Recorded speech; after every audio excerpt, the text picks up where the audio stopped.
and welcome to Aquarian Radio. I'm your host, Jenna.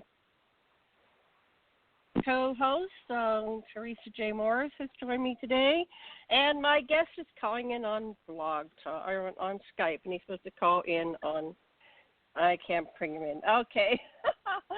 What do we do? TJ, say hello to everybody while I get my guest on here. Okay. Hello, everybody. Okay.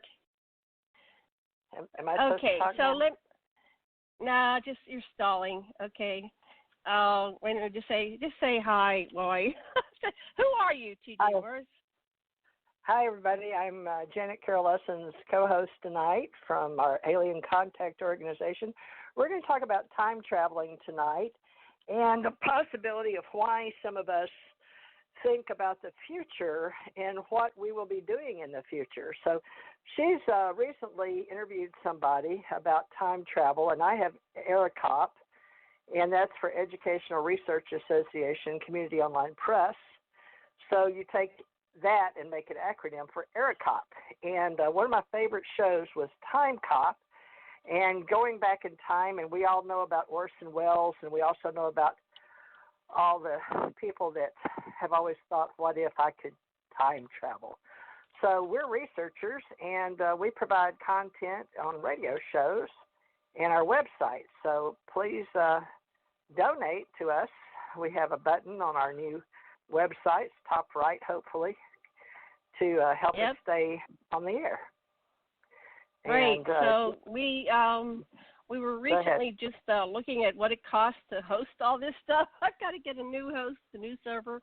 Ooh, everything's going way up. But we've been doing this for free for many years, so we can just keep. We're here to break open all the stories and correct the negative timelines and bring us into a positive universe and, create awareness and ascension for everybody. So TJ and I have been working hard all these years. We've known each other since the early 90s.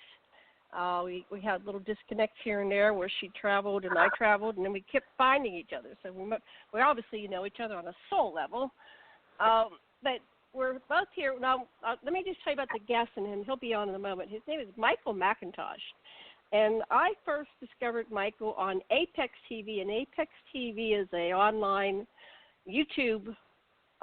They have several million listeners. I recommend you. It's fun. You have to look at it with a grain of salt. And they interview time travelers, and they must have, 30, 40 interviews of different time travelers who come back, and they tell us about the future. And they said that in 2028 the aliens are coming.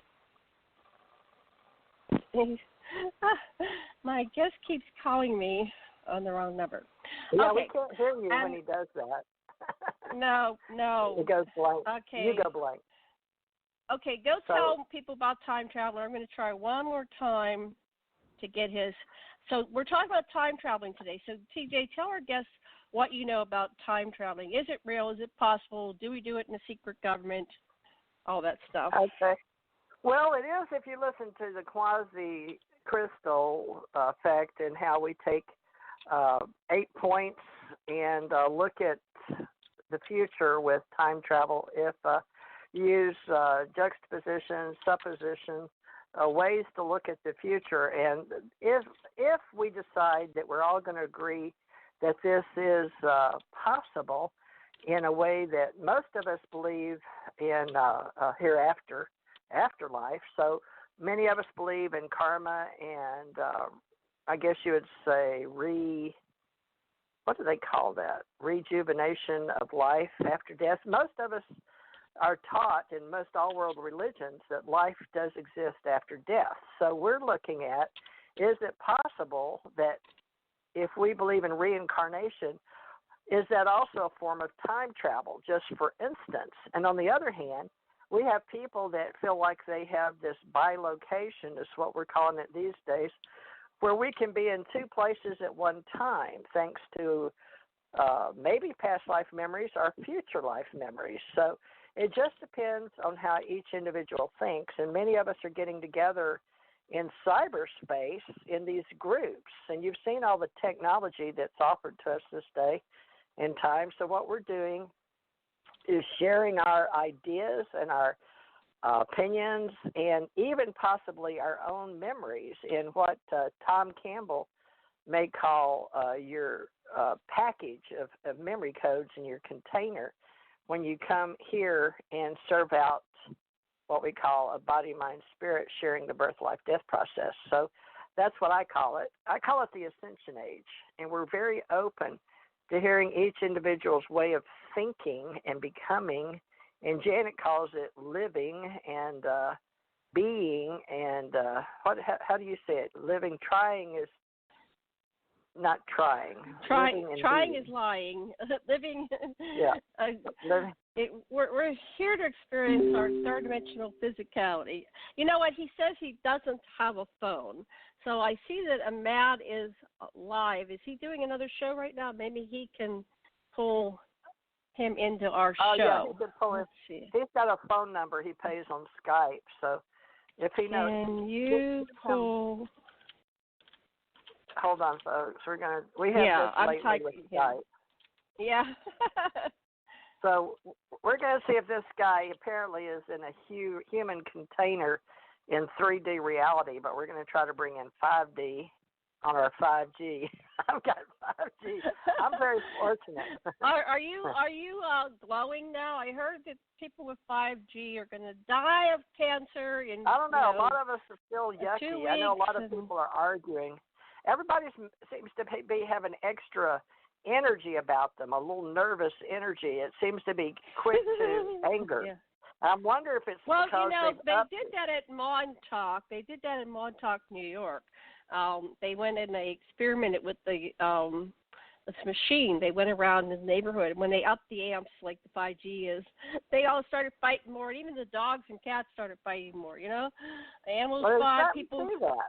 We need to look at that because there's a lot of, there's waves all around us. We pick up radio and TV and microwave and phones, so there's something to that when they amp it up, right? But this is supposed to be, 5G is actually lower amperage, but it can do more damage. It can actually be used as in war. So we don't know yet, folks. We're just talking. You guys are the experiments. They started with you. Yeah. Do your own research. So you're over there, a live experiment. Okay, now I'm multiplexing here. This is really hard, trying to get our guests on. But you're over there, and how many people was it? The whole, all of Florida? Well, I don't know. I haven't done any research on it, Janet. I just know that when I went into MediaCom, which is the big company here, when you live in town, you can get cable. And out when I lived in Kentucky, I had to use Dish Network or Hughes Network, and it was different. It came in on satellite, right? But this is actually cable underground, and it's better when it rains or snows. The only thing, it's a lot better to receive. But we can talk about the whole grid and how these days everything in this reality is dependent on electricity, and that includes AT&T and all the big companies, Verizon, and anybody that has to deal with phone lines are satellites, and we deal with both. TJ, sorry to interrupt, but can you give me the number of the show, which is good to broadcast? 646. Yeah. What was it? 649 0893. Okay, it's the show number. Yeah, okay. I gave that to Ahmad. Let's see if he can do his magic. He is very magical, and he can help us. Yeah, see, we know Ahmad Taylor Thomas Becker for years, and he's the tech guy. He's over there in Kentucky. No, he's in where's he at? Georgia. Yeah, he's in Georgia. He's all down here. We got better stuff down here in the South. I don't know why we got 5G first, but we did. So I think it depends if you're close to a big city where they can justify the expense. Because when I lived in Beaver Dam, Kentucky, we couldn't get jack out there in the county. Now, inside Beaver Dam, they could get cable. They had some cable company move in, but you only had to be within, where they laid the cable in the certain city limit. So, But, what's that got to do with time travel? Well, it's interesting because right now the guy's in 3D and he can't even get online because he doesn't have a phone. So he's got to go to Skype. He dropped having a cell phone. He stopped having a cell phone and a hard line, relying only on Skype on his computer. And so I think that's where we're going. Phone? No, he says he doesn't have a cell phone. No, he doesn't even have a cell phone. I don't know. Well, how does he survive? How does he get a job? In today's reality, you got to have certain equipment and tools in order to exist in this reality. Well, he's a musician. So how's he get his job? He travels all over the world singing. I don't know. We'll have to ask him. That doesn't make we'll sense. say, how do you get your jobs with no cell phone? Well, we got to have food, hard for us clothing, to wrap shelter. our head around. Huh? Yeah. Food, clothing, and shelter everybody needs. Warmth and love, according to the Venus Project, even if you don't believe in money. But, we still have to have an exchange rate. So is he sing for your supper? No offense, but, we got to have money to play to talk to each other. I think he was making a decent living as a musician. Some people make it happen. Well, trying to tell he might be famous for all I know. I don't know. Here he is. Okay, we'll ask him. let me do an introduction, but I'll. Sure, you can hear him. Huh? Hi. Welcome. Hi. Welcome to Mad Who first. is this? Mad? That's the Mad Painter. Yeah. Who do we have? I'm not sure you'll be able to hear him. We won't be able to hear him. Talk. I'm not sure. I'm having problems with his connection. Okay. But you did Let me hang him up and call him back. All right. All righty. Yeah. Well, over here. Just show him here, but I can't hear him. So I'm going to hang him up and then call him back. All right. We appreciate it. We're working on this. We're working on time travel. Yeah. So let me give you a little background on Michael Macintosh. He claims to be a time traveler that was part of a top-secret experiment in which he got the chance to see the future. Along with alleging to be a time traveler, Michael also says he's going to be a future president of the United States. Now, the rest is about me. What I wrote. So I thought it was what he wrote, but I wrote this. Anyway, Michael, from listening to his time travel thing, he said that he's going to be president in 2024. So we're going to interview and ask him how this happens. What happens in the world? Because he's coming from the future. And he's coming back and he's telling us, this is what's going to happen because I've traveled back and forth in the future. See, I get confused because I watched all these shows on Apex TV. And some of these people came back from the future and they say, my real timeline is, 3970, whatever. But there's people from all over the future. There's people from this time that got recruited by the time travel programs, and apparently they're in existence. They have been in existence going back to the 70s or something, or maybe even before. And they're hard to go back and forth. What they claim is that time traveling becomes a vacation. You can take a vacation to the future, and when you arrive there, there's so many tourists coming from our time and in between that it's real common. How old is this guy? This reality. He's about probably your children's age, TJ. He's the next 40s? generation down. In his 40s, he has 2 young children, so he's got 2 children under the age of 10, a boy and a girl. Can you guys hear me? Is this working? Yes, Michael.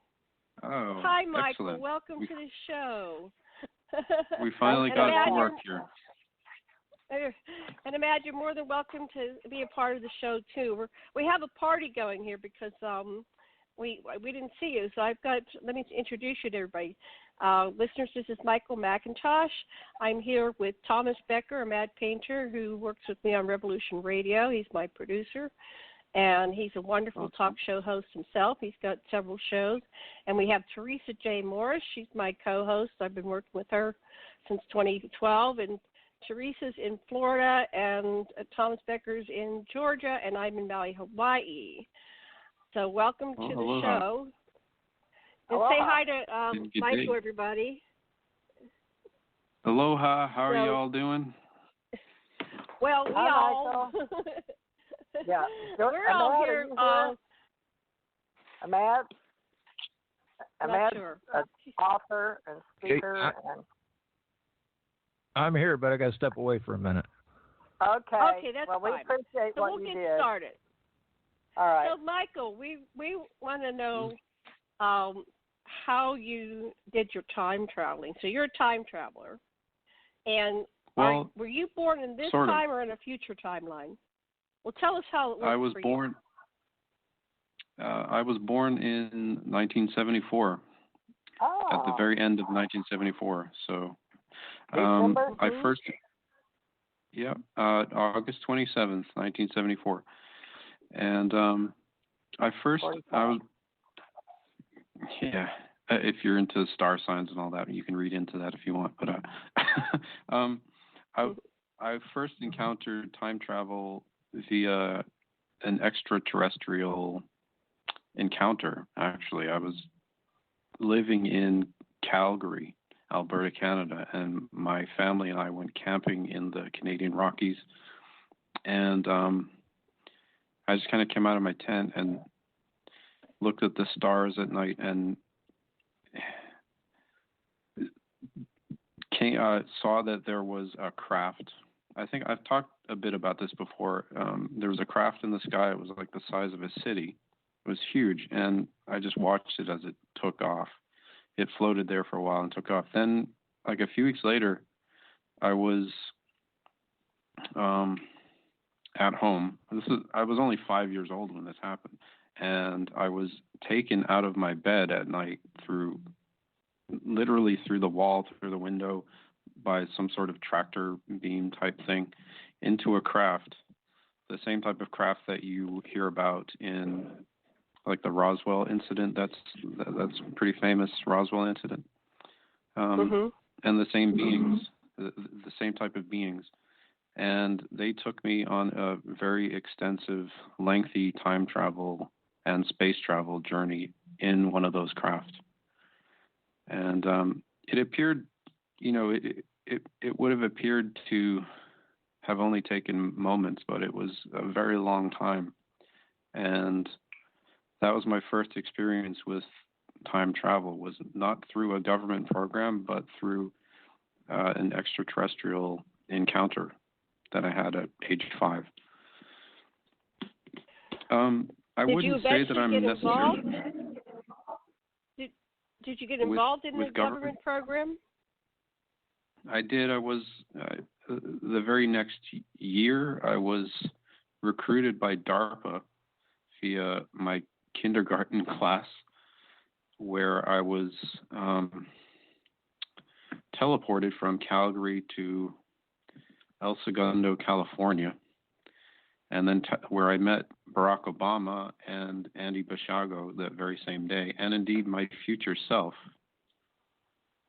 all in the same day. And I was teleported to Mars as part of a experimental program to kind of assess the surface of Mars.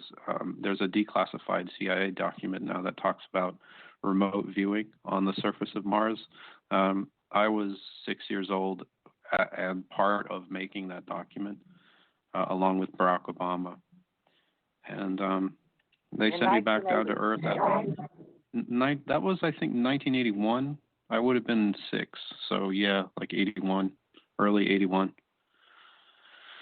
Do you have a copy of that classified, that document that you could send it to me and I'll put that in the link?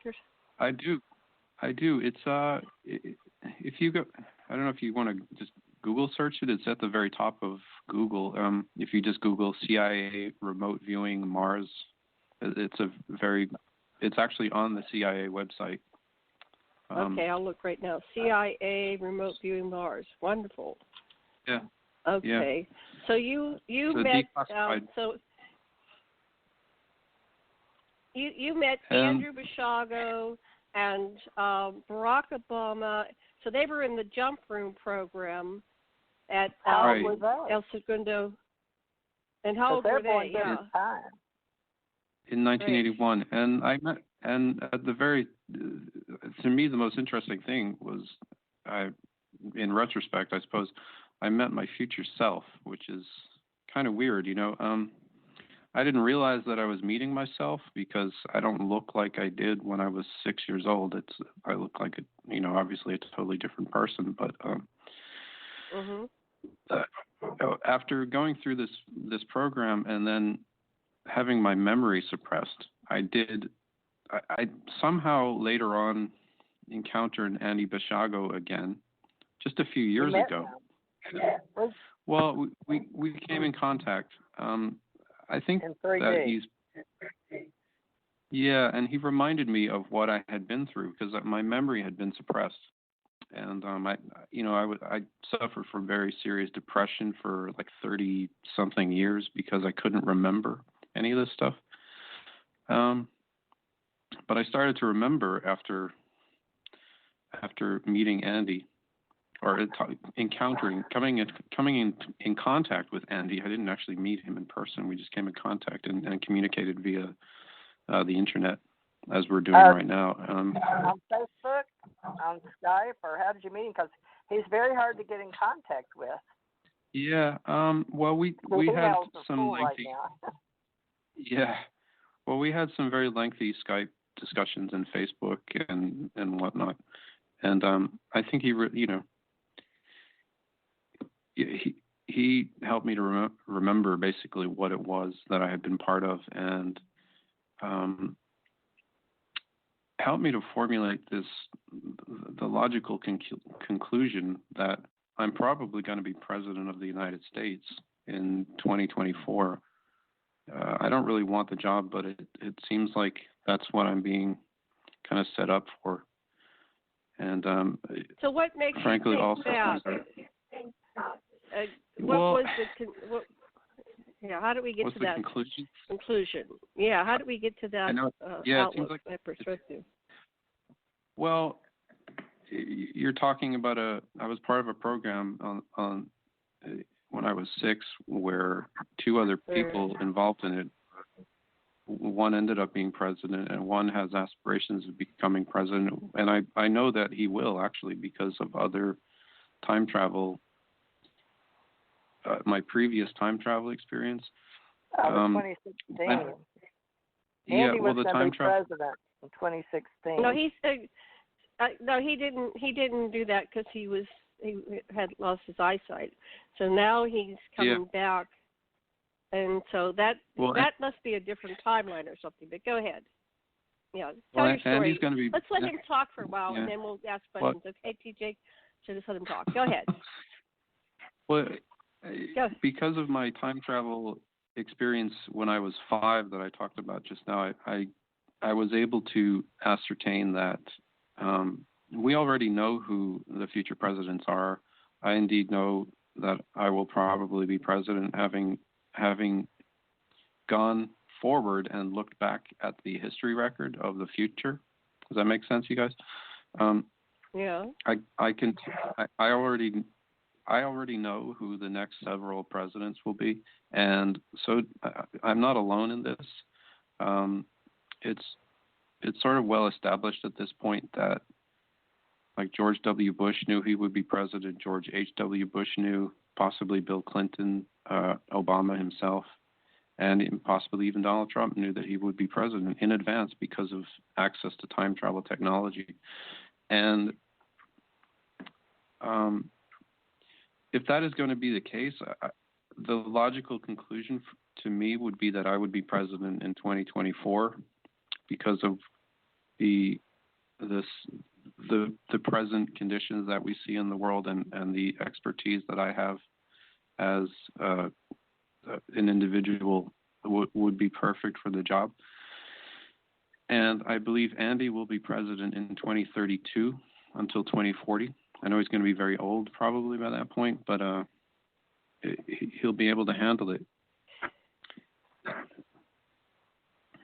And I'm certainly going to help him get to that point, I think, because, I think he's the perfect person for the job, frankly, at that point in time. So and you'll indeed, be from 2024 to what year? Just 28. I don't want to do 2 terms. There's going to be another president in between us. This is what what I've gathered from time travel. And I mean, I know these things are obviously changeable, but chances are they're kind of predetermined, and certain people are indeed selected for certain things at certain points in time. And it has a lot to do with various factors that I think are of a much higher supernatural nature that we could talk for hours about, but I don't know if we have that kind of time.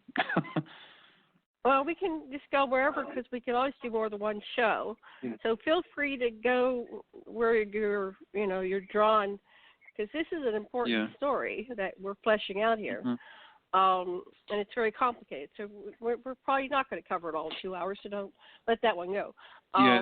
It is a very complicated subject, and it does take it's taken me already years just to kind of get my head around it, and I did study quantum physics and everything. It's kind of it's a field of study of mine, and even so it can be complicated. Who? We can't hear you, TJ. Say that last question again. Robert Mallet, Mallet. Mallet. Is it Robert Mallet? It does. What's quantum physics? I'm not really one for remembering names of people. I'm not sort of. No, I don't know that name, honestly. He's a but I do understand. Andy talked about him on Project Pegasus.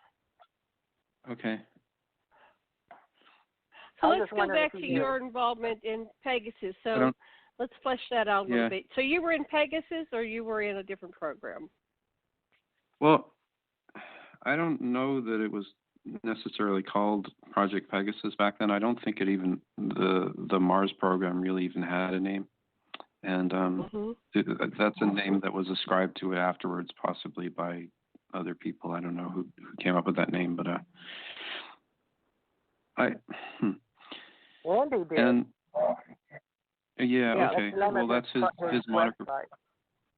That's his moniker for it then. But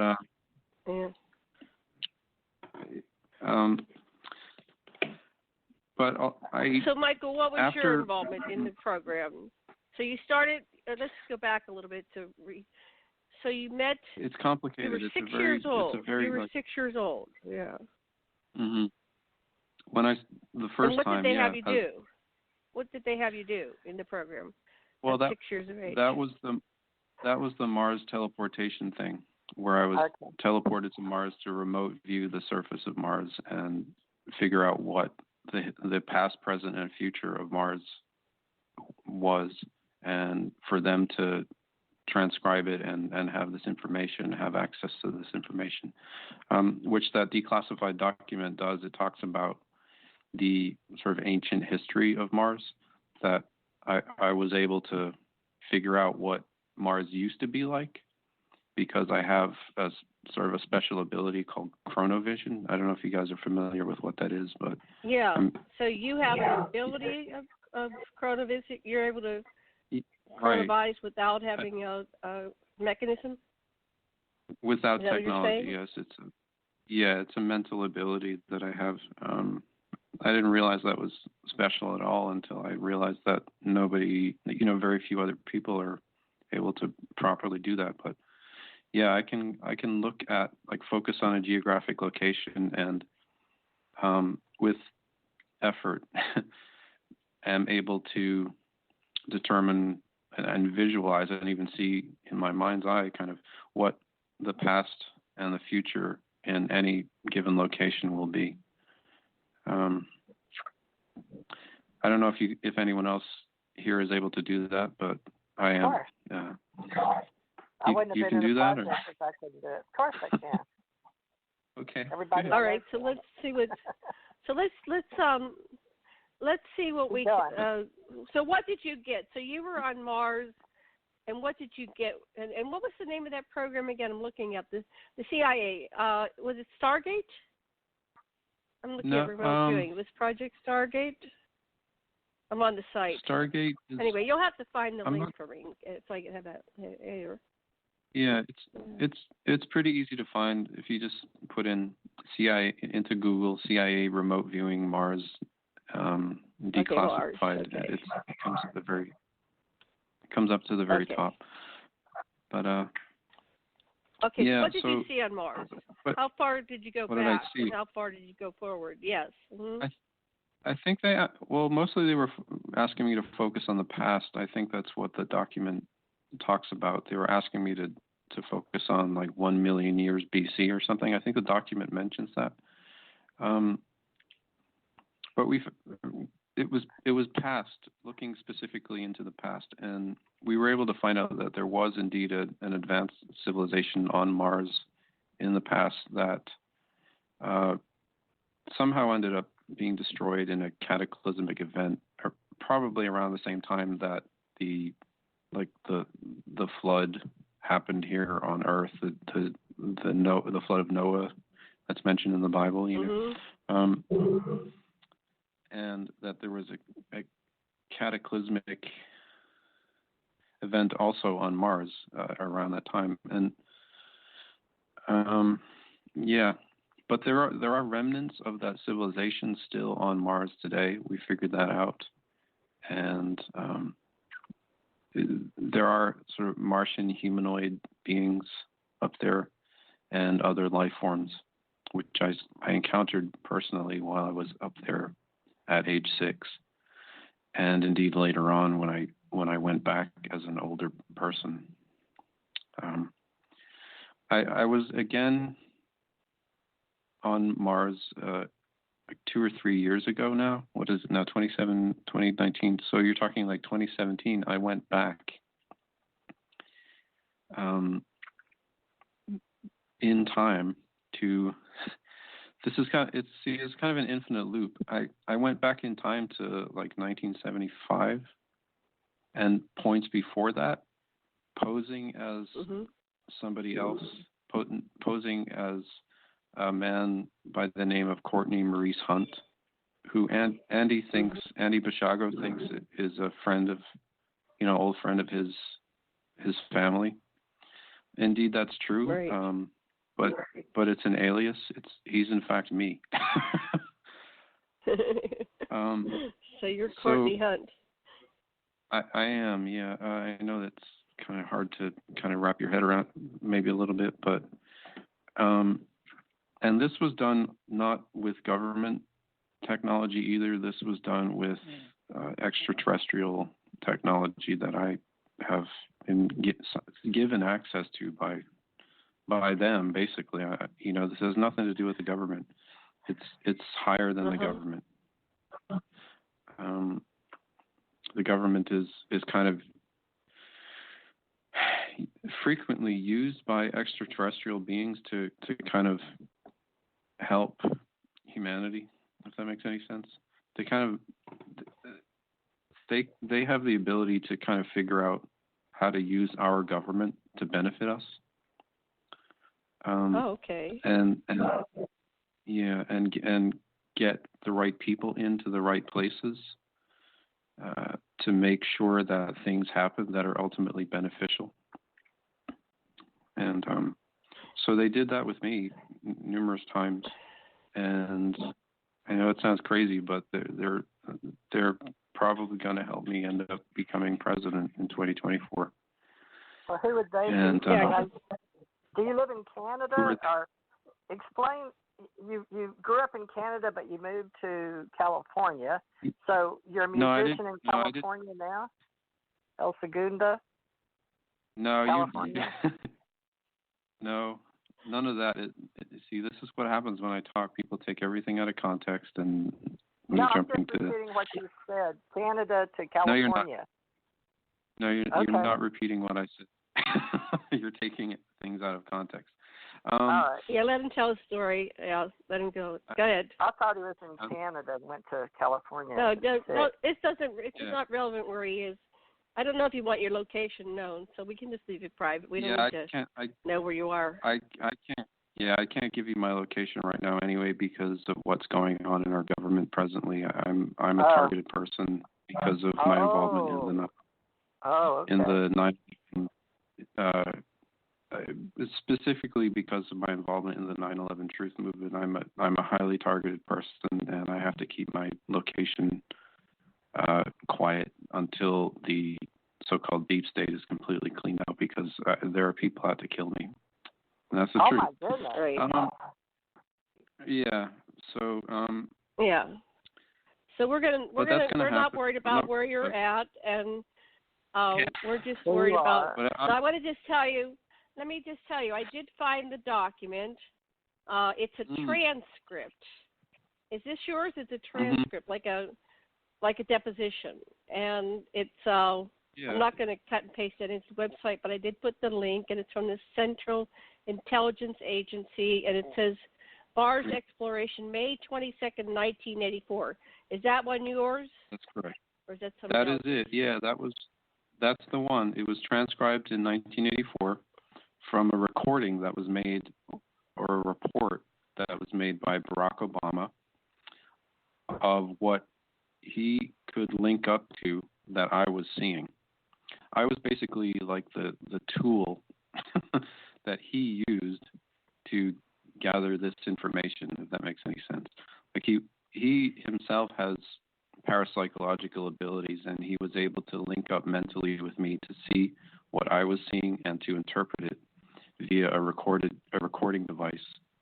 And it was later transcribed to paper or via typing in 1984. So that's what you're looking at there is the typed out representation of the recording that he made. If you really read it, it's interesting, and read it in his voice, it becomes pretty obvious that it's actually him, like it's his wording, but he's interpreting what he's seeing through somebody else. Can you see that when you read it? I haven't had a chance to read it, but I'm glancing at it. I will definitely keep it queued up and read it after the show, and I recommend I'm putting it in the show page, listeners, so you would, as soon as I hit publish, I'll hit update, you'll be able to see it. So that's fascinating. Yeah. So how old were you in 1984? Is that 84? Well, in 80. Well, 84. That was actually, that was just a transcription of something that happened in 1981. Okay, it's from 81, so they didn't transcribe it till 84. Fascinating. Okay. That's right. Yeah. So it took them 3 years to get that together, and then it was classified for something like, 35 years or something. It was only recently declassified. So we're starting to see, the gradual. That they're declassifying it. Right. Yeah. So we're starting to see the gradual declassification of all of this stuff and the gradual disclosure to the public of everything. And this is another reason that I think I'm going to end up being president, is because that's something that I've been a huge proponent of since for more than half of my life now. I mean, I was one of the first 9/11 truthers. Because I have after high school, I studied construction. I joined the Carpenters Union, the UBCJA, and did a 4-year apprenticeship, which I graduated from, to learn how to build. And, I worked on commercial high-rise construction building jobs in Boston and New York and surrounding areas. And I'm an expert on that subject. And I was able to figure out from a very early point after 9/11 that it was an inside job, and everybody thought I was insane. But we're finding out now that that's absolutely the truth. It was an inside job. There were no planes. It was all staged, and it was a gigantic hoax to get us into a war. And so I've been an advocate of truth in government for a very long time now. At this point, more than half my life, and that's another reason why a lot of people realize, the people who know me anyway, know that that's the kind of person that I am, and I would definitely be the person to absolutely disclose as much of everything as we possibly can to the public, and not just put it out there in a document on the internet, but really make sure that people are getting the information, because you can put it out on the internet and nobody's going to read it, but actually getting it to people is the other thing. You have to, if I were president, I would be taking over the media. I would be pissed, basically, and I would be using the military to commandeer the mainstream media, and I would make sure that the truth was getting out rather than this constant stream of propaganda, which is all we're getting from television and news, and even now they're censoring the internet. So, there has to be some sort of proactive measure to get the truth out, and I don't sleep when it comes to that kind of stuff. And are you familiar with the Zeitgeist by I think it's Peter Joseph? He puts all that into perspective pretty good. Zeitgeist. Nope. Z-E-I-T-G-A-S-T. No, I don't really waste my time with books, honestly. I think there's It's not a book. It's a YouTube. No, it's a YouTube. What is it? It traces everything, the media, the government, the military, all the way back to the Rothschilds, the families that own everything on the planet. Right. Well, people my age and younger, we all know that at this point. But the thing is, getting older generation to kind of wake up and stop beating us up because we know better. You know what I mean? Well, tell us then. Since you know it, that's a big part of the problem. So who's in charge of the entire planet? Who's running this planet? Who's running the world? Well, I mean, if you're biblical, it's Satan. You know what I mean? That's what I think, and to me, that's fairly obvious. But you can try to put it in a more palatable way, but it's pretty obvious that the Bible is right on. Who's Satan? Is that a human? Is that an extraterrestrial? We need to get more details on who are these people. Who is Satan? It's just so easy Who is Satan? Yeah, is he an extraterrestrial? Is he humanoid? Is he reptilian? Is he archon? He's a very powerful spirit being who has, power over, ultimately, and control over the systems that we see in place on this planet. And really what we need to be doing is replacing those systems with other things, and rather than perpetuating the systems, because that's the only way we're actually going to solve our problems. You can't solve a problem through a system that doesn't work. You need to replace the system. You know what I mean? So ultimately, let's that's look at that, because I've been looking at that as well, and that's why I'm studying the presidential election. And I think that, in my personal opinion, and I'll go out on my limb, I think that Trump's horrible. I think he's a buffoon, and I think he has Alzheimer's, and I hope that his wife takes him off the stage before he really embarrasses himself. But some people think he's doing great, and I don't think so. So we can differ there, and I'm not going to get into a big fight.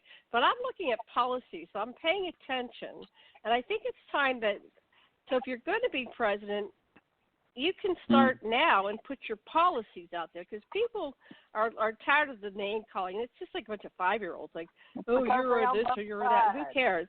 We want to talk about what are the solutions. What are you going to do to solve the problem? So let's talk on that line, because that's what interests me. That turns me on. Like, what can we do about this? The concept. So, yeah. Well, Michael Macintosh, I don't. when you're president, what would you do about we can talk about the planet, resources. The planet. Get rid of the people with all the money. Program. How are you going to run it above the stock market people that own the money? Yeah. No money. Well, I think what would you do? Go ahead. Look, I think what we're going to see.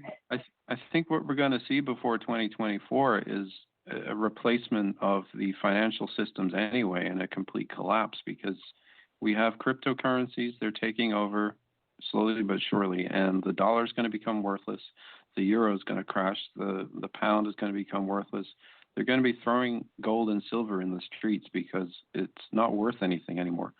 And we're going to have to find new ways of doing things, and therefore create new systems, because these old ones clearly don't work. We have to, create systems that actually work for the majority of people, not ones that control the majority of people. We all know the problem. What system would you do? Yeah. But I don't think it's going to be one system. I think if we replace a single system that oppresses most people with another single system, that inevitably will become corrupted and used to control everybody as well. So it's not really, it doesn't help to replace something with something else that's the same. It's just, you have to try new things. And I think it's going to be. Goes down. We know all the power is going to go down because we can't supply it. By 2024, we've got over 8 billion people on the planet. So 2024 is an important year. So the grid's gone down. We have no power. We have no connection. We have no way to talk to you. And it's going to depend on where the person is. And some are going to be underground and some are going to be above ground. So there's a race to create another planet. Yeah. So we all know that. They're going to be underwater. So no grid. So, Michael, as president, you're going to have to come up with some solutions. There is no president. Now's a good time to start thinking about solutions, like what can be done. Yeah. And I know lots can happen from now and then, but I've already laid out a bunch of ideas, but I have a YouTube channel in which I've already laid out quite a few ideas about solutions to problems, and I'm talking very big problems, not just the financial system, but bigger problems than that. The financial system is. There won't be. Can you tell us? Yeah, can you tell us now? You're live. You're on the hot seat. Give us 5 solutions to different. Well, problems I think one of the biggest problems that we have is education, or lack thereof, really, and ignorance.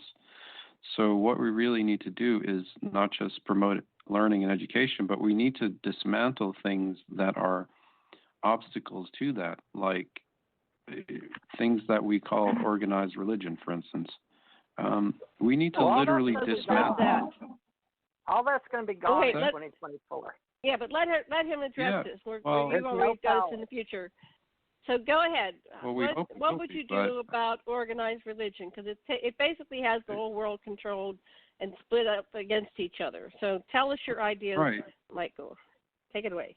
Well, I think that we need to use the power of the United States military and the power of the United States government in the United Nations to remove these institutions from the face of the earth, and that will be removing a gigantic obstacle to people's natural spiritual, intellectual, emotional, and other types of growth and progress. We need to literally just remove them. We need to shut down the Vatican. How do you remove them? They're big. They're like coast to coast. So you go in and arrest them. It's around the world. There's 1 billion, and I can get the numbers. There's 1.5 billion people that identify as Catholic, and da. So. Well, there are 1 billion people who are identified as Catholic. Well, there are 1 billion people who are identified as Catholic. That doesn't mean they are. They've been forced to accept that label, and it's the same with Islam. They've been forced to accept that label, out of fear, coercion, intimidation, threat, social exclusion, et cetera, et cetera. So if we remove those institutions that intimidate and threaten these people, these are just human beings, right, who have been forced to accept a system that oppresses them, or for fear of losing their lives many times. So if we help these people by simply using our military to remove these institutions and systems that hold them back and hurt them, they will naturally abandon them more than likely and find alternatives. What we're up against right now? We've got this military's Christian. And the electronics down. Everything's down. You got to think in the future. Everything doesn't work the way it does now. It's all gone. Yeah. Well, and I think I'm the guy to do that, frankly, because I am a military strategist. I was a military advisor to the Obama administration for 7 or 8 years. When I advised him and he applied what I advised, he was very successful in his military campaigns. I was early on a military advisor to the Trump administration. He's completely ignoring me at this point, but I was, a White House military advisor. And that's part of how I think I came in contact with Andy, because he noticed that about me and wanted to talk about it, I guess. But I couldn't remember my early experiences, and he did help me to remember those as well. But yeah, that is ultimately, I can say with certainty that is what we are going to do. And I don't know if it's going to be Trump to do it. I don't think he will. I know that if I get elected in 2024, I'm going to do that. His religious right, so he's not going to eliminate his base. That's what gets him elected. So that's what I can't quite wrap my head around, how you're going to do this unless Trump's out of the picture. Well, I don't think it's going to matter, and I don't think that most Americans and indeed most people on this planet who are my age or younger are at all interested in what has been called organized religion. I call it pseudo-religion because it's not religion. They're cults, frankly. They've been, for instance, in the United States, they've been slipped in under the premise of freedom of religion when they're not really religions to begin with. You really can't honestly say that Islam is a religion. It's an ideology, and its purpose is to replace anything that gets in its way, and that's just one. Catholicism seeks to establish the Pope as an authority wherever it happens to get its tentacles into, and undermine the social order of things. You see recently with the Pope funding people who are trying to enter the United States illegally.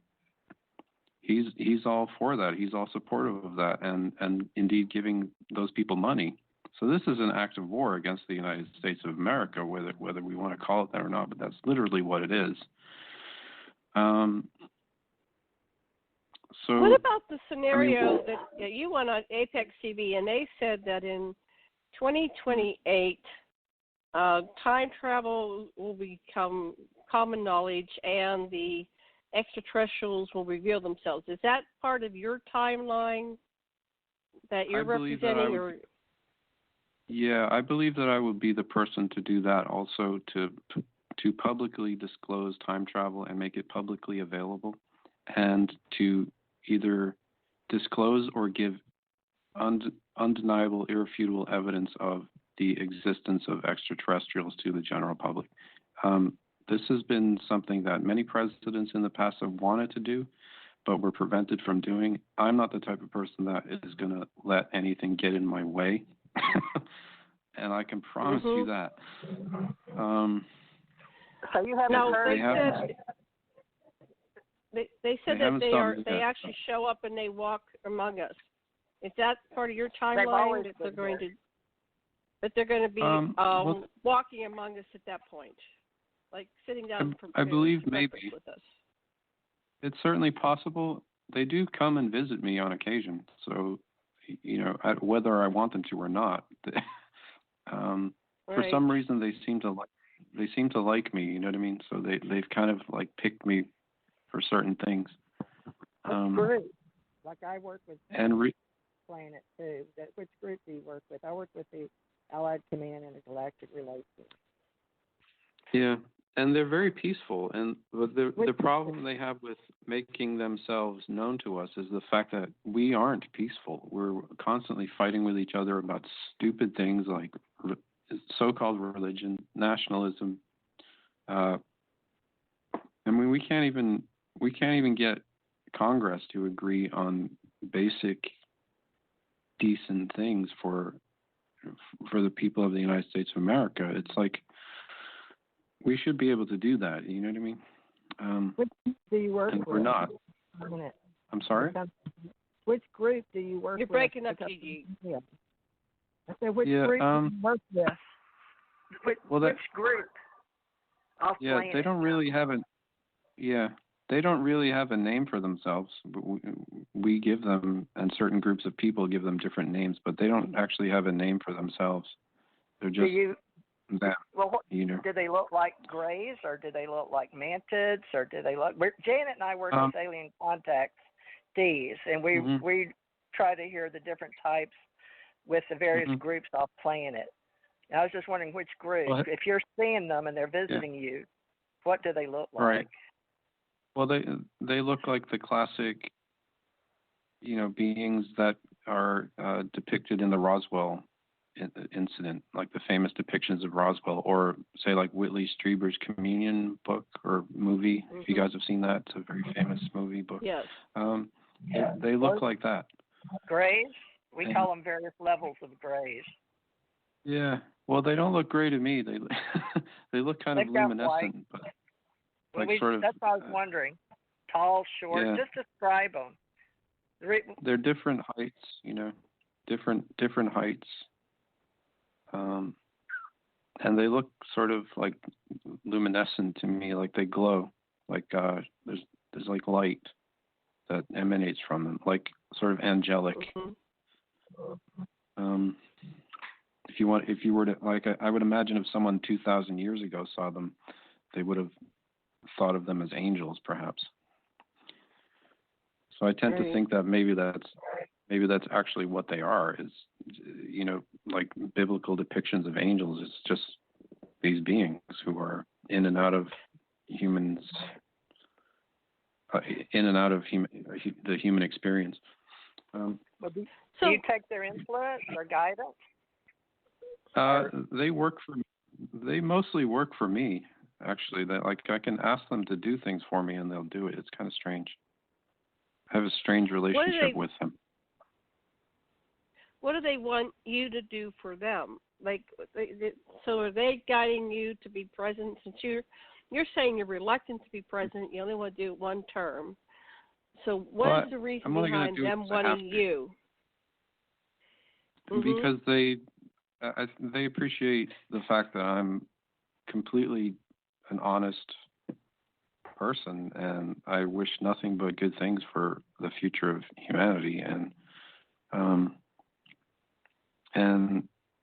I know how to make things happen. It's just really that simple.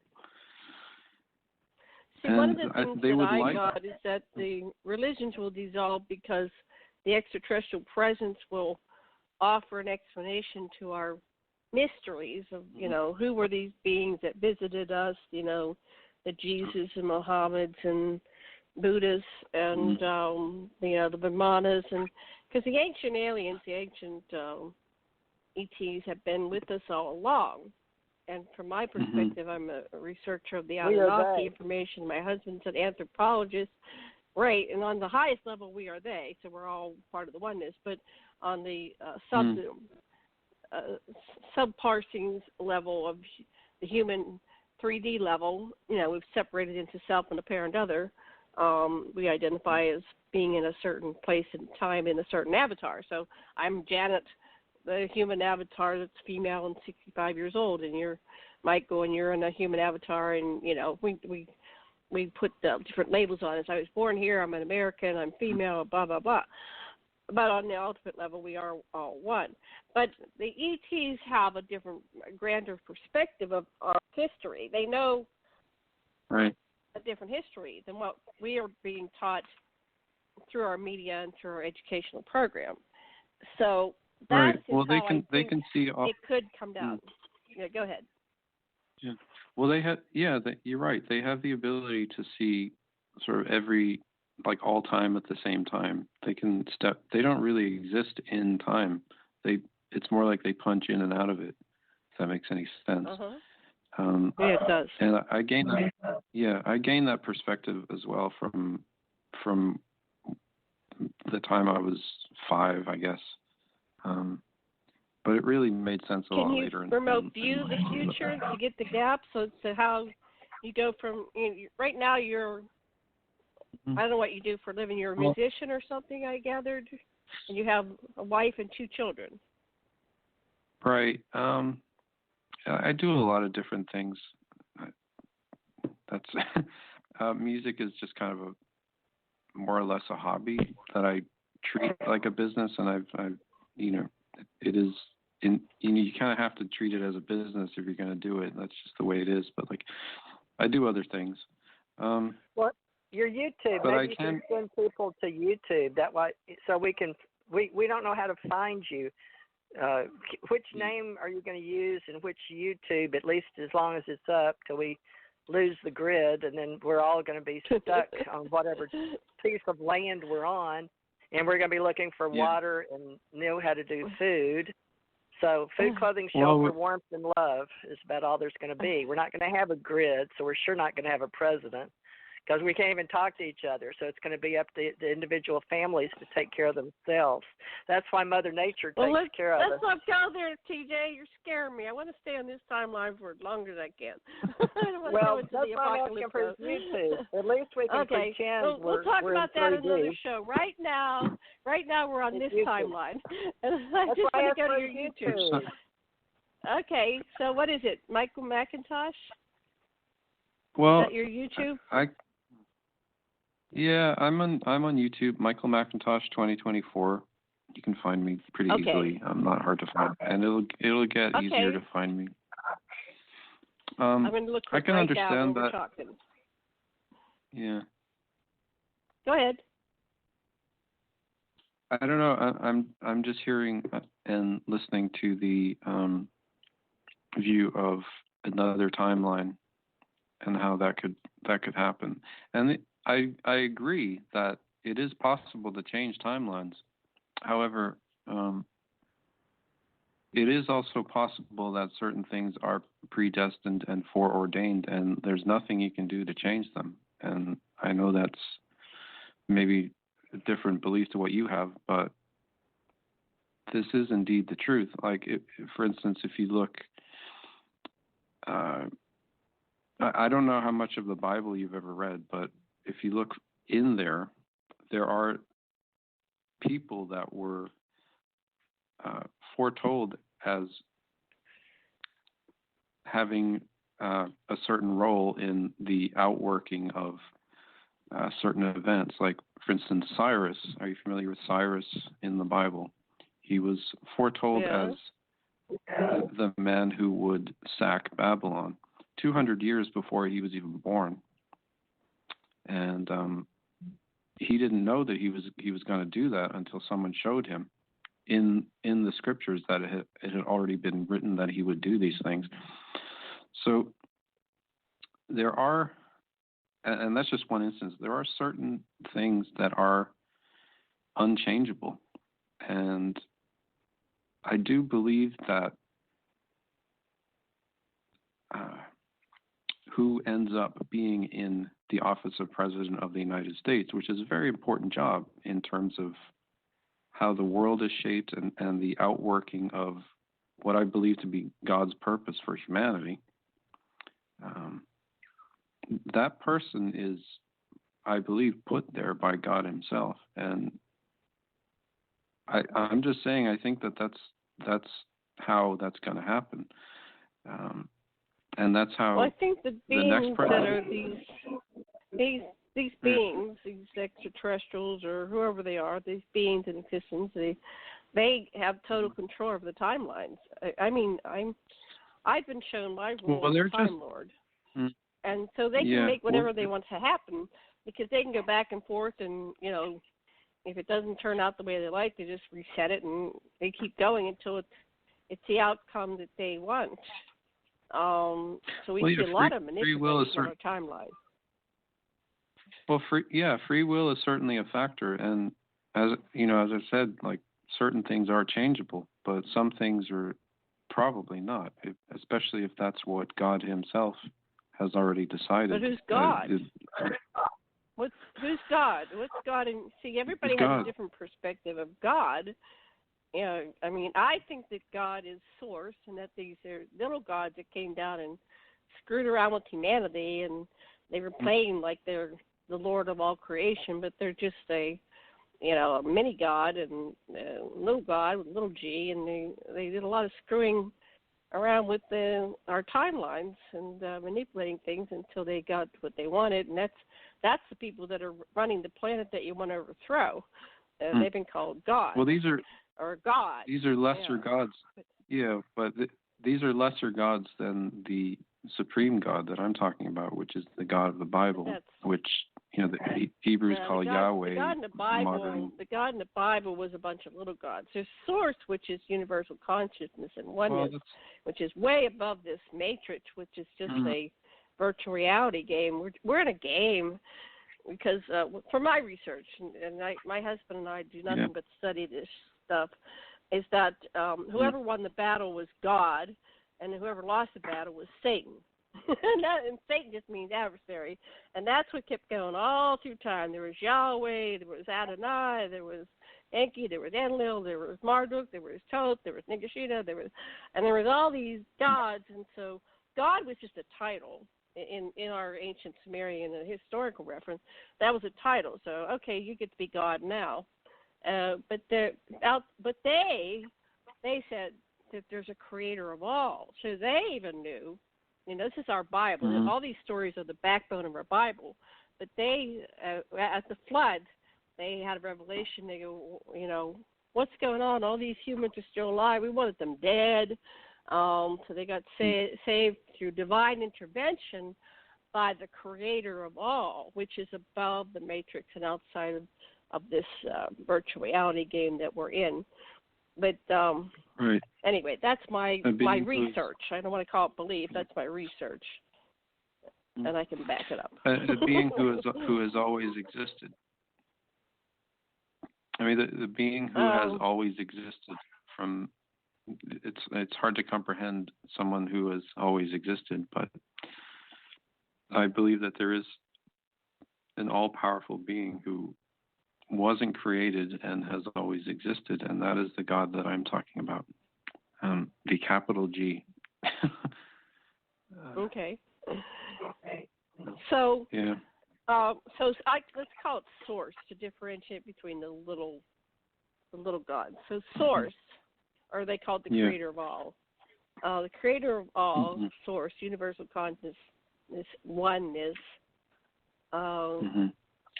Now, if he foretold certain things would happen in what we call the Bible, can we logically conclude that if he foretold certain things for our future to come, that those things are probably going to come true also? Those are just time travelers. The Bible's full of time travelers that were just manipulating things for their outcome. And so, but if it's they can make anything come true. But if it's always been accurate, then can we assume that it's going to continue to be accurate in the future? No, because you're getting into different timelines. If you go down to one variable, if you're in a different timeline, you're never going to know it was anything else, but you're just going to have your timeline. But I was taken outside of the game, and I was shown 24 potentiality that simultaneously exists. So in one timeline, Hitler never stepped out. In another timeline, Kennedy wasn't shot. And so they showed all the variables which caused the splits, but they all still exist. So we're the observer participant going down the timelines, and through free will, we can choose where we want to go. And this is so hard to explain in human English because it's more than that. But TJ, you're aware of this as well. Go ahead. You can speak on this. Yeah. It's because I've been a time traveler and I study quantum physics, but I've also out-of-body experiences, and I've died 3 times in this lifetime. So each person evolves on their own soul level and their own planes. But this, Janie, I think you're comparing apples and oranges with Macintosh apples. We can't talk on the same plane because he's obviously in the United States, and his platform on YouTube is strictly built around running for president in a year 2024, meaning he's already set his agenda. So his agenda is to be president in 2024. So that's his focus. That's his agenda. So talking about time travel with quantum physics, he's first got to understand that he's somewhere else, not just here at the same time. And the Bible can only exist here on the 3D level. And remember, Mother Nature takes care of everything. They can't even find a piece of the oldest part of Earth because it's all been taken under with volcanoes, volcanic eruption, and the plates. So everything is renewed on this planet, just like Mars got hit billions of years ago, and the Kuiper belts formed from another planet that hit. We already know this. This is common sense that the planet we're on got hit by another planet. This is proven scientifically. And the Bible only started after the deluge and after they put certain pieces together, thanks to Constantine. However, they didn't put all the pieces together. So that's why we have, and I've seen these because they were on tour. So, the oldest text in the world are still out there. So we're still trying to piece together things that people have left that would be considered the Bible, which was made by Gutenberg Press in Germany. And that's surrounded by, these days, a big bar that comes down in a museum. So, you have to know what you're talking about. But most people are only programmed in America with King James Version, which came from Hebrew, Greek, and Latin. And those were only from a certain amount of scriptures that were fire clay tablet or kept maybe in the Qumran area. But you understand. So he's only basing his knowledge on what he knows now in this 3D world. Right. He's not comparing quantum physics. And one thing about I have to say. Well, you don't know me, so don't assume what I know or don't know. So you don't know me, so I would advise you not to assume what I know or don't know. Well, yeah, it's not logical to base your assumption on a person you only just heard about from a YouTube channel. Okay, so let's go back to. I don't know you either, so I'm not going to assume anything about you. But I would just advise you to not assume things about people in general because that's. Well, I'm assuming you're running for president because of the YouTube stance, and that your name is Michael Macintosh. And his hair, he wears his hair like that other guy you were talking to me about. Yeah, so let's not go into that. We're going to keep positive here. Keep positive. We're just looking at everything. We're looking at everything. I'm positive. Okay, time travel is a good subject, but let's get back on it because you asked me, and that involves quantum physics. Is all I'm saying. It doesn't involve. I'm not really even saying that I'm running for president. Oh, okay. Well, go ahead. Tell us your perspective. We're listening. Who? Me? I'm not even saying that I'm running for president. I'm just saying that I'm going to be president in 2024, whether you like it or not. So something happens that you're president. What I wanted to know, can you remote view and fill in the gaps? What happens So Trump gets Before in your timeline. Trump gets reelected, right? Are you still on that timeline? That's what you said before in another YouTube. Well, it's probably going to happen because what's the alternative? Well, I think I think anything's better than Trump, but you don't want my opinion. So we're just looking at timeline. I can say that too. Okay. I'm going to run for president. Yeah.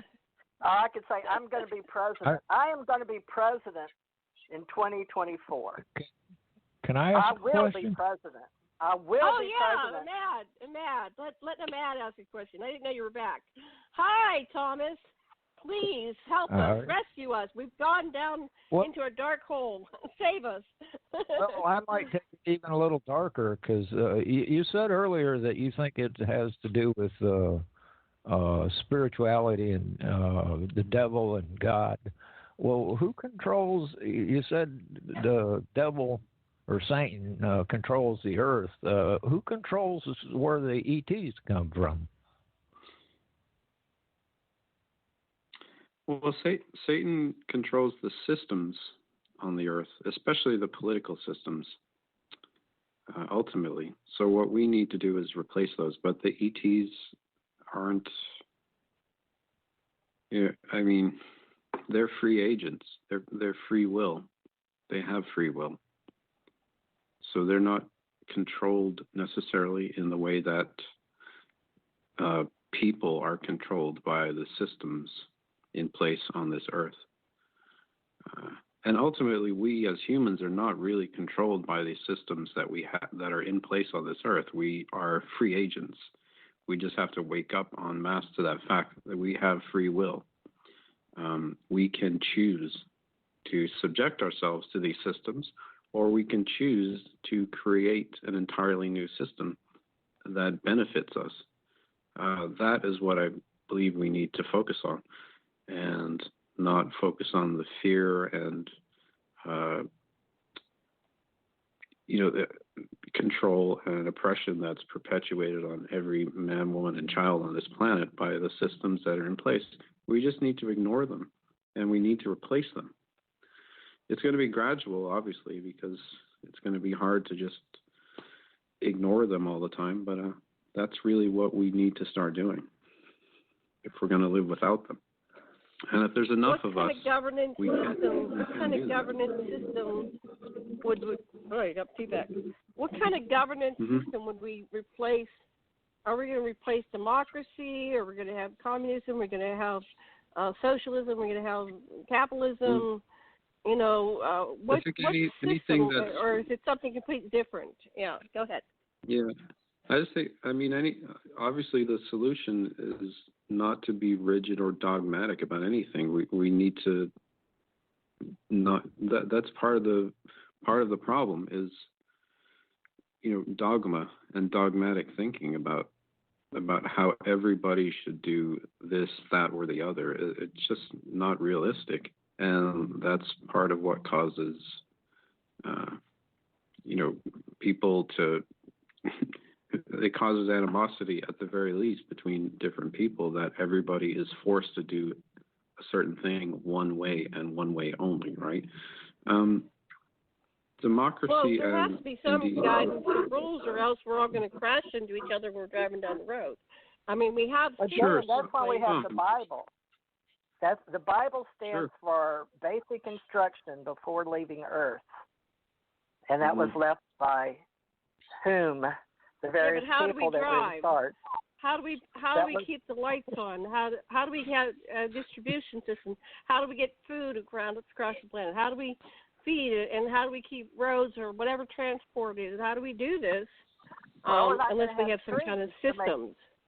Think about it. We've already that's your timeline. I'm not going down that timeline. Because I don't think apocalypso. I'm not doing apocalypso. I don't think it's necessary, because what I was shown from my extraterrestrial, that is a choice. If you go down apocalypso, that's because you want to experience a horrible death or experience famine and starvation and disease and mass destruction. That's just one of the possibilities. But there's also utopian outcomes, and so I'm I'm correcting course and changing and modifying and going to a positive timeline because I've done that before. I remember dying in I remember drowning. I remember all that shit. We've done it 100 times over on this planet, and we keep coming back, and it's kind of disgusting. We don't learn our lessons. Oh, That's shit. why we believe in reincarnation. Because we keep I'm coming learning back. now. I'm learning now, and I know as a soul, going down these timelines, that there's some way that I can go from victim to being the chooser, to having free will. And it's not free will to every, couple, 500 years or 50, whatever, you get killed by somebody. That's not free will. That's a slave in this virtual reality game. And I'm rising above this slave shit, and I'm calling game over. I think it's possible the other planet. Here. We're using resources. Every night I go to class, and I'm learning how to do this. Every night I'm 65 years old, and I am going to these things, and I come back, and I go, holy shit, and I'm getting these revelations. And I know I'm not the only one. I interview a lot of these experiencers. No, that's why we're teaching. That's why the extraterrestrials are teaching people how to source and how to terraform and how to take care based on resources. That's why we're doing this changeover. 2024 is supposed to be, we've got our other planets set up. So there's going to be those leaving the planet. The Earth, though. I think I don't want to abandon my poor Gaia because she's my friend. She's a living, conscious, sentient being, and she's asking for assistance. So we'll leave the container behind. She's taking care of herself. I'm more than the container. She's been taking care of herself for billions of years. That's why we have the volcanic eruption. I'm in a game to find win for all, and win for all is not dying in some kind of thing where I starve to death or get blown up or the volcano gets me or the H bomb, the nuclear fire. That is not the win for all, and so it is a virtual reality game. We're all making this up. Yeah. Okay. Back to Michael or Mad. Michael, you Michael or Mad. Well, yeah. Sorry, we're crazy people on this show. What can we say? Time travel. Time travel's good, though, Jen. It's a good subject. And Michael is a we thought he was a time traveler. Michael, you're a time traveler, right? Because we are. Ahmed is, too. Well, he's got a great book out. I've done a lot of things. I don't know if that means I am something, though. I brush my teeth, but I'm not a dentist. You know what I'm saying? You have traveled in time. Is that what you're saying? I have, yeah. I have. Okay.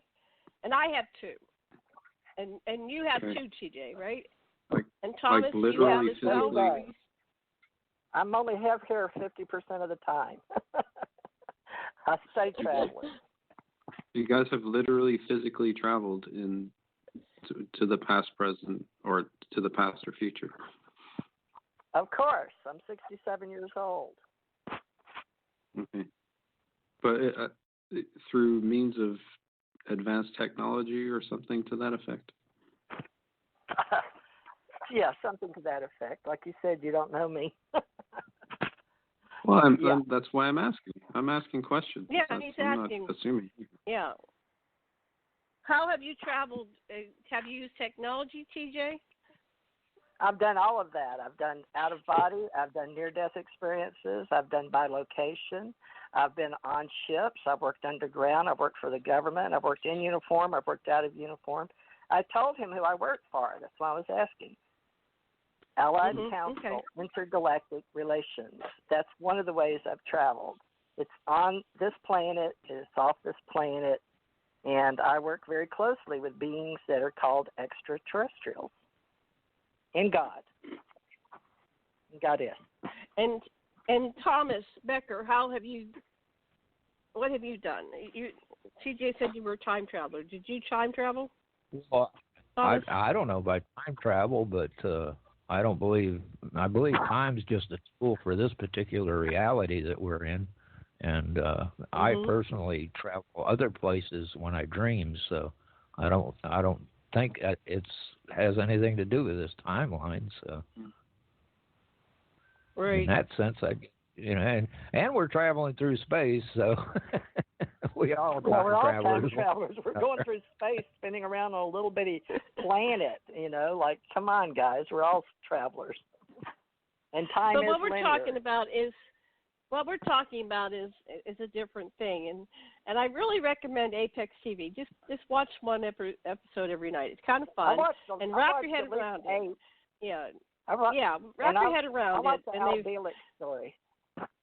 Yeah, wrap your head around it. So we're talking about that level of time travel, like the chronovisor, like sexting in the jump room, like Montauk chair, that type of, I've done all and remote that. viewing, like Project. Right, but I'm just saying that's the subject today. We're looking at what are the different modalities of time travel? Yeah, let's talk about Michael. From your perspective? How can one time travel? You used remote viewing that was taught to you by extraterrestrials. Did I have that correct? Am I getting that correct, or please correct me if I had that wrong? Are you asking me? Yes, Michael. Your name's Michael, right? Yeah, I said Michael, right? Michael. Well, so you only use that one technique, or do you? Go ahead. Well, remote viewing is just a natural ability that I have. The time travel was because of literally being taken on a craft that is a time spacecraft, and being taken all over the universe and time on board this craft. The very same type of craft that people call UFOs, the beings that people call gray aliens or whatever you want to call them. And our government, I believe, has captured some of these ones that crashed,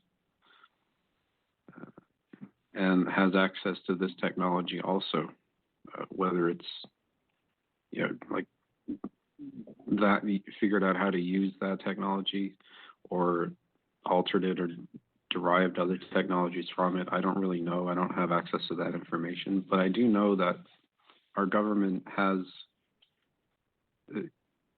these craft and that needs to be made public. The existence of extraterrestrials needs to be made public, and the gigantic cover-up of the ETs that's been going on since the 1940s needs to be stopped, needs to end, and there needs to be official disclosure of the fact that the government has been in contact with extraterrestrial biological entities for 60, 70 years. And the technology that they acquired needs to be made for public use, because it will ultimately benefit all of humanity. And there's no reason it shouldn't be allowed. There's no reason it shouldn't happen. It's perfectly safe to do that. It's, there aren't really any, especially if we sort of make some regulations beforehand as to how it's going to be used, assign people to kind of supervise the program so that any potential screw ups are minimized. I don't see why that technology couldn't be made public, and indeed that single technology will change everything about life on this planet for human beings. And that to me is just an amazing thought. We can create a much better world, a much better future. If we have time travel, we can access then every other technology that's ever existed or will exist in the future. And that idea to me is just astounding. We could travel forward, use technology that will be developed in the future that maybe could extend our lives, clean up the environment, all kinds of things. And we know there's ancient technology that has been forgotten about. We could go back and acquire that, bring it to the future, and just create a better world, That's where I'm coming from. Well, see, that's what they say on Apex TV.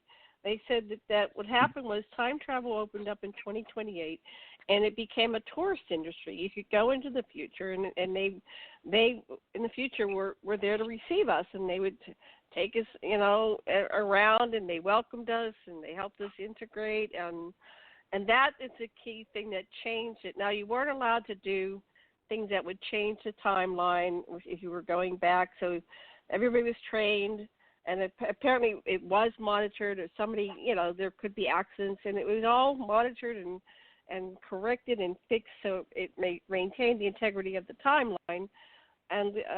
And we shifted, and we started having things like floating cities. We worked and resolved all these issues.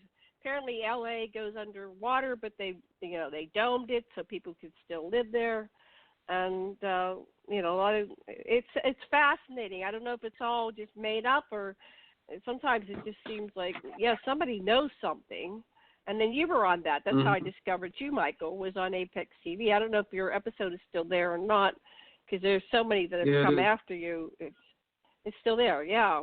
There is. So there is, and it's interesting. One of the early videos that they put out was one of the very first videos they put out was a guy named Michael Phillips, who said that a man named Michael Macintosh would be president in the mid-2020s and would run against Oprah Winfrey. And so.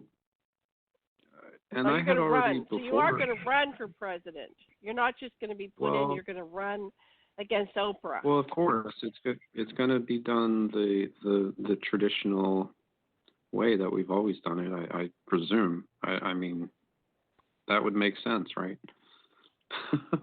Right. But we don't know. It's the future. Not on my timeline.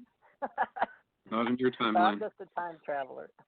2024 is pretty damn important, but it's not. Everybody's individual thoughts are not combined to make what we think is reality right now. It's a little different. That's why we're working on. Who's the president in your timeline? There is no president. Who's the president? There's no president. No so president. Tell us what you see. So there's no president in 2024. What place. happens?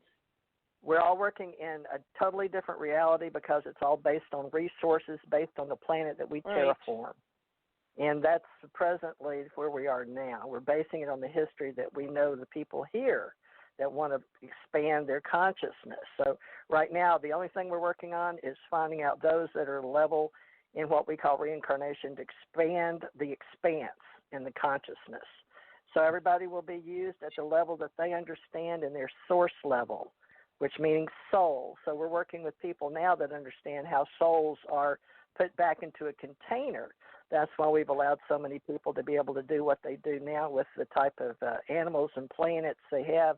We're working in the dream state, like Ahmad said. So most of the people that we work with are at various stages of reality. So that's why the word time travel is so important. That's why I was trained as a child, just like when I thought I saw Andy at 6 years old. He said that wasn't him in 1980. But I went to Montauk to work on this particular project called Project Pegasus, and I worked on Project Stargate in Hawaii.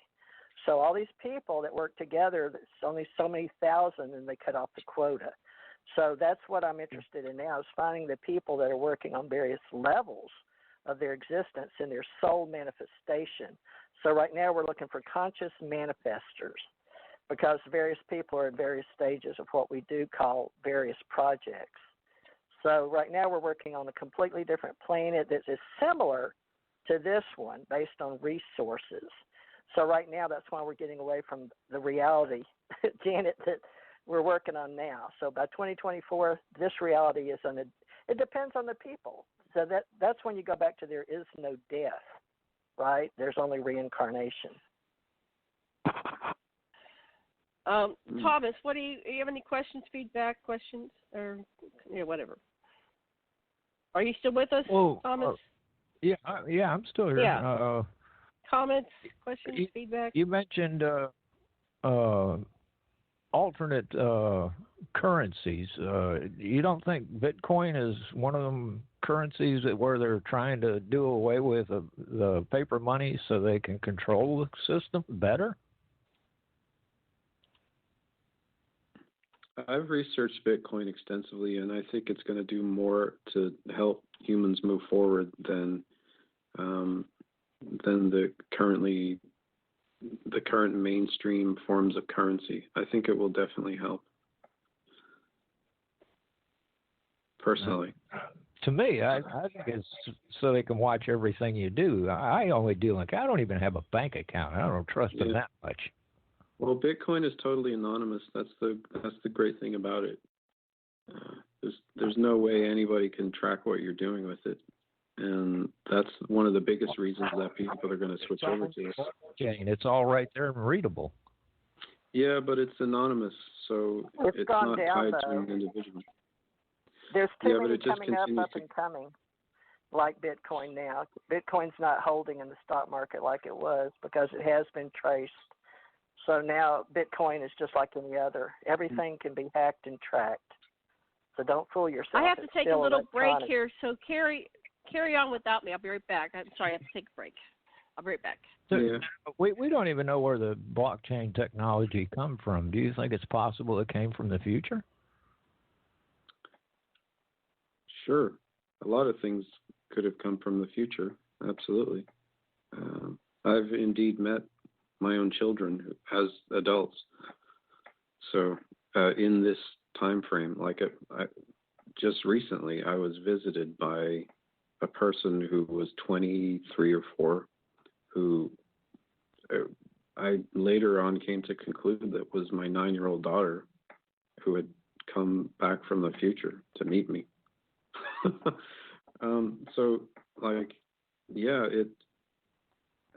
It's absolutely possible that this technology was brought, and in fact, I participated in the doing of that to some extent with technology that existed back in 1975, 80, et cetera. I'm in fact the person who brought it back there, some of it. You know who Al Bielek is? Yeah. He says, in the future, we're all going to be controlled by AI city-states. Is that the way it's going to be? Nothing is set in stone. Free will is free will. And as long as people are happy with something, then they're going to choose to do it. If they're not happy with it, they're going to choose not to do it. It's really pretty simple, right? Free will is ultimately what determines everything. And well, now if you on all powerful source God, who's already laid out all of history, then you have no choice. Well, it's interesting. That's you could debate about that for a long time, but I mean, if he's chosen you for something, why would you not go with it? You know what I mean? If you know that he's chosen you for something, why would you go against it? It's sort of like, I mean, you have the choice to go against it or not, but you're not going to be happy if you choose not to. So it's best to choose to go with it. You ultimately do have the free will, though. You understand what I mean? Does that make any sense? Or? Well, kind of. I just see that it's indifferent. No matter what you do, it doesn't matter anyway. So then, you can go ahead and do whatever the hell you want. Yeah. Well, you can, but the point of life is to be happy. And if you're not happy, then you're making the wrong decisions ultimately.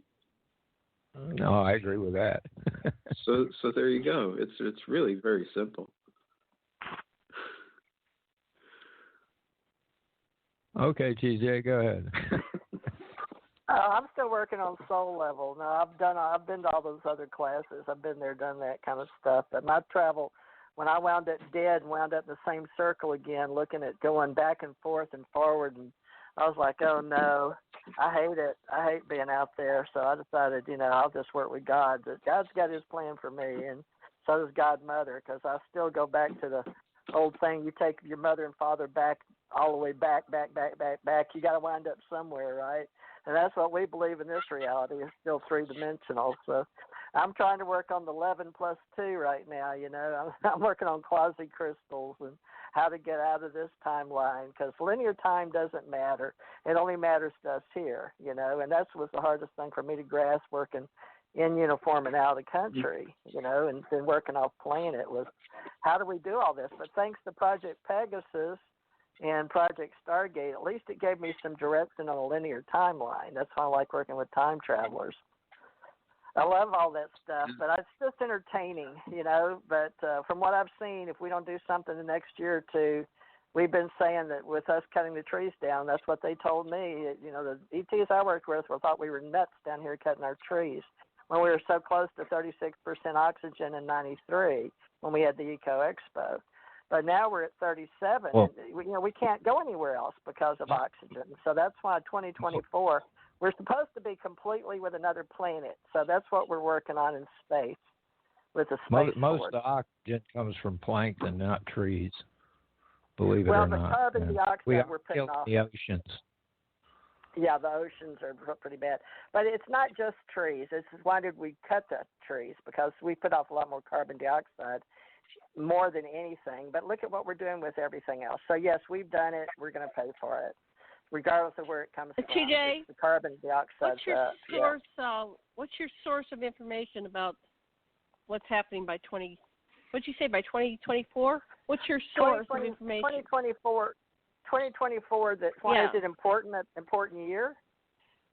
Yeah. What is your source of information? Did you get a download, or you have contact, or how do you know that? No, it's based on Space Force. It's based on what we've got planned on the linear timeline. It's 3D reality. And this is something you learned when you were in the military, or is this part of what you were taught recently? Where did you get this information? Was this while you were in the military, or? Yeah, this information is 2024. I take mostly what I learned from 3D reality, and I put it with what I do, what he calls like remote viewing, which when I was in the military, we used it. We used it for data usage, just like we did with the Montauk chair and chronovision, like Andy uses. So you saw 2024 in a chronovistic type of technology, like a chronovisor type technology. You saw we've always used 2024. We've always used that. We just use people in the military to train back and forth. And some people, when I was a child, remember, I was taken, and then at 16. But at 16 was when I learned about the future with what I'm working with now in what we call resource planet management of the resources. So that's why we're working now with the Space Force, is because we have to have another planet. We know another planet hit Earth. So we're just redoing what we did the same way when I left Mars. But I left Mars billions of years ago. So my internal ops is what tells me that's what's going on. But no, I didn't learn this from the government. I learned this from the God. But, yeah, the reason the government used me in these programs was because I was chosen and came in, twirling those machetes and knives and fire batons. And they saw I had something, and then I was using ESP already. So the ETs were using me in White Sands and, with the different races because I had the vision. But that's why I looked up Project Pegasus and discovered Andrew Bishago back when we first started, when I stayed up all night to get my name on Facebook. So I found Project Pegasus, and that's why I wear one on my leg. So I would remember how to do all of this and see everything at one time. So to me, time travelers have either already gone out of body near death, or they understand, like Ahmad says, dreaming, because most of the time in my dreams I'm not here. So the 2024 is very important in this reality in 3 dimension because it's the only place 2024 exists. It doesn't exist anywhere else. There's no such thing as a 2024. Only in our reality here that we put together. Yeah, that's kind of what I was getting at when I mentioned the dreams, because once I leave here in a dream, there's no longer a such thing as time. So, Exactly. Right. Speaking of time, we have about 15 minutes. So what do we want to cover in the last 15 minutes? Michael, what do you want to convey to our listeners? Just this simple thing. If I end up being president in 2024, the concept of freedom of religion is going to be drastically altered back to what the Constitution actually meant it to be, not what it's come to mean. And that will ultimately be very beneficial to humanity. I'm going to disclose time travel to the general public so we can all get the F out of Dodge if we want to. Make it public, disclose the extraterrestrial presence, and there's a few other things that I have in mind. But, I think you're right. We can create a more positive timeline, a more positive future, and that's ultimately what I'm trying to do as well. I don't want to have to do that through political means. I don't want to have to be president of the United States, but it seems that I'm really on track to making that happen by 2024. And I know the system ultimately is completely ineffective in solving all of our problems, but we can use certain aspects of it to really start kicking off what will be real and lasting solutions. And I just welcome anyone to be part of that as well. We're all just kind of here together, and we can work together to make these things happen rather than leave it up to just a handful of people. The more the merrier, you know what I mean? So join the party, guys. Yeah. You're all invited to the party. I got a download recently that we're going to return to the Council of 12. We're going to get rid of the presidential branch, of the system, because that's too much power in one person's hand, right? I mean, they look at the declarations every day that come out. It's like there's nobody else getting to speak up about what to do. It's like all of a sudden there's all these people over there waiting for a battle, and it's all one person making those decisions. That's too big for one person to be making those decisions. So it goes back to the council. It goes back to the Council of Foreign Relations and the Trilateral Commission. And who owns those? No, I'm talking about the original Council of 12. We used to have a Council of 12 in the Sumerian. It was 12 and 6 men and 6 women. They made all the decisions. It wasn't one guy. Right now we've had one guy for the most part, but okay. But that's not true. Who was trying to talk? Thomas, go ahead. Your turn. I said with 12 people there'd be a tie. Right, so they have to have consensus. They have to keep talking until they have consensus. So they have to work out the details. Why are you voting no? Why would you be voting no on this? And you keep talking about it until everybody goes, oh, okay, and they can all agree. It's easy to do with 12 people. We made it dimensions, remember? Janet, remember the Anu? We made it dimensions. That you had that same argument at the council. So what we did is we made it 13. We took 9 plus 2, that was 11, and we gave it 2 more. And we kept it 13, which Amanda is trying to remind you of. I understand. Well, it was just an odd number. An odd number keeps it from being a tie happening, And right, but you're thinking of the old paradigm of voting, like voting is really right. No, there's consensus, and this is something that's taught in a lot of the groups through the 60s. The different communities, we have to have consensus. And so consensus means we're not playing on this 3D level. Well, this planet can move to consensus rather than it's the old paradigm of the one sacrificing the one for all, and that's the Jesus paradigm. Crawl up on a damn cross. We're going to go past that to a win for all. It's a real and viable concept that they use in extraterrestrial. Let me finish my sentence, then you can have the ball. We use this in extraterrestrial societies everywhere. It's called consensus. It's called the win for all. Now, the Jesus paradigm, climbing on the cross and the sacrificial lamb, that's old paradigm. That's a 3D Earth level part of the religions. And that's even in Star Trek. We're going to have one person sacrifice for many. That's a way of being, but it's an old paradigm. We're moving past that to consensus. And we've always been past that. That's why we have the dimensions. Right. That's why time travel is taught. The reason is because we've already divided up the universes, and we've got them in quadrants, and we've got the universal levels, and we work in the 7 universes. And down here in this lovely little planet that's spinning around in Milky Way galaxy on the outside, it's a strategic location in this quadrant of the Milky Way and in the universe next to Andromeda. So when we got together, and you always do this, every time you come back, you want to argue about how we're doing this planet. But remember, we still decided we were going to have a hierarchy here. And that way we have the empirical study that science and among our peers can test and measure. So as long as we're in a 3D, as long as you have hierarchy, you go back to this timeline of destruction. It's a cycle within a cycle within a cycle. And we've learned that hierarchy sucks and it never works. Hierarchy never works ultimately.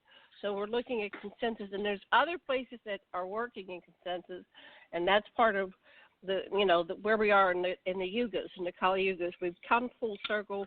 We see other operating systems. We're shifting. We're not even going to use Mac or DOS. We've gone to a different operating system. We're using Australia for we that. can do all of creation with a different paradigm. Anyway, that's what I'm learning. But let's go back to this conversation because most people don't get what we're saying. It's 3:50 for me, so it's 10 minutes before the hour. Time travel is important. I believe it's a good task. I believe it's a good word. I believe that Andy has a place, that Michael has a place, the Mad does, you do, and I do. And right now, you keep referring back, but you might want to study one of the guys holding one of the keys, because we're all key holders. No one person on this line is any more important than the other. So we've just got to figure out who's at what level with their consciousness. And if they're playing in this 3D arena with 2024, they're stuck in 3D. That's all you have to know, because it's only here. It's like Ahmad says. When he dreams, he's bilocating or doing lucid dreams or whatever, time traveling maybe. But we only use time travel in 2024 on 3D linear timeline. But we're past that now. Multidimensionals are talking at the 5D to 11, and we're already using 5G for that purpose. So it's all related. It's all subjective to the individual personality, holding on to the container that's holding on to the consciousness. And what holds us together? Right now it's called our consciousness. Physics. Otherwise we go, if we don't have our focus on it, we just become stardust. Our consciousness, what holds us into our bodies. So back to Michael. Let's have him wrap things up because we're running out of time. Go ahead, Michael. I don't really have much to add other than this has been a very fascinating last hour and a half or so, and I'm certainly I'm learning, and I hope that I continue to learn, and I don't think anyone can truly say that they know everything about anything ultimately, but what we do know, we are obligated to share with others, and I would just encourage, all of you guys to keep speaking, keep talking. Don't feel like you're crazy, because I know I'm learning by listening to all of you, and I hope I've helped in some regard in that way also. Oh, Mike, you've done a great job. It sure works a lot better if you know what you're doing in this reality, what your purpose is. I mean, life flows so much easier when you figure out what you're here for. I think we all have a purpose. And when you do figure it out, I mean, everything just falls into place for you. So here we are. Final words?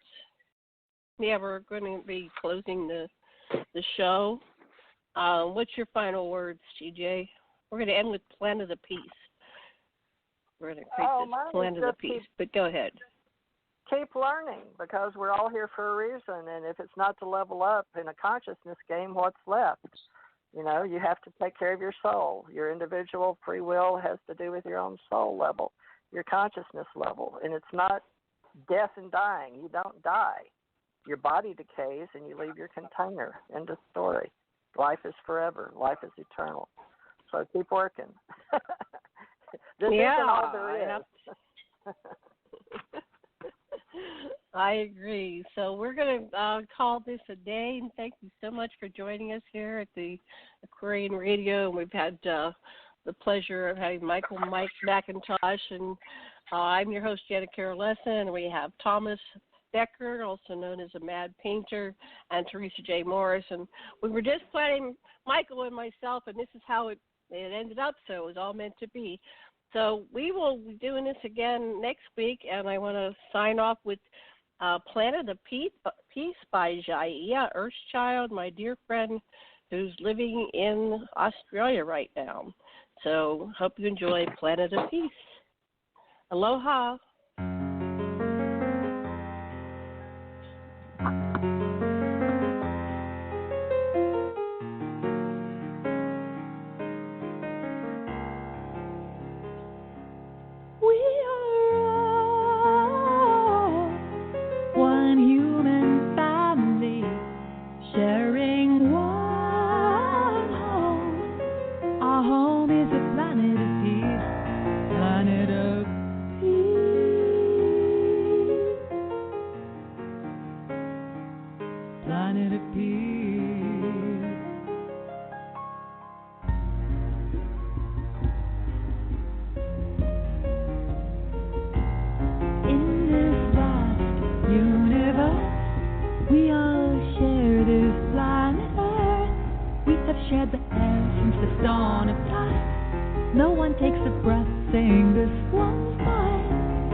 Endangering us all.